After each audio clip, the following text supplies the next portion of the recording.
चिदानन्दरूपा शिवोऽहं शिवोऽहं न च प्राणसंज्ञो न वै पञ्चवायु न वा सप्तधातुर्न वा पञ्चकोश न वा पाणिपादं न चोपस्थपायु चिदानन्दरूपा शिवोऽहं शिवोऽहं चिदानन्दरूपा शिवोऽहं शिवोऽहं चिदानन्दरूपा शिवोऽहं शिवोऽहं न मे द्वेषरागौ न मे लोभमोहौ न मे वै मदो नैव मात्सर्यभावः न धर्मो न चार्थो न कामो न मोक्षः चिदानन्दरूपा शिवोऽहं शिवोऽहं चिदानन्दरूपा शिवोऽहं शिवोऽहं चिदानन्दरूपा शिवोऽहं शिवोऽहं न पुण्यं न पापं न सौख्यं न दुःखं न मन्त्रो न तीर्थं न वेदा न यज्ञः अहं भोजनं नैव भोज्यं न भोक्ता चिदानन्दरूपा शिवोऽहं शिवोऽहं चिदानन्दरूपा शिवोऽहं शिवोऽहं चिदानन्दरूपा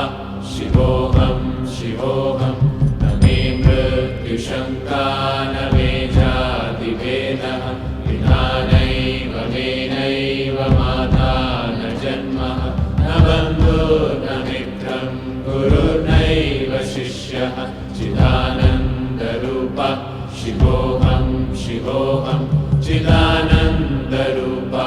शिवोऽहं शिवोऽहं चिदानन्दरूपा शिवोऽहं शिवोऽहम् अहं निर्विकल्पो निराकाररूपो विभुत्वाच्च सर्वत्र सर्वेन्द्रियाणां न च सङ्गतं नैव मुक्तिर्न मेयः चिदानन्दरूपा शिवोऽहं शिवोऽहं चिदानन्दरूपा शिवोऽहं शिवोऽहं चिदानन्दरूपा शिवोऽहं शिवोऽहं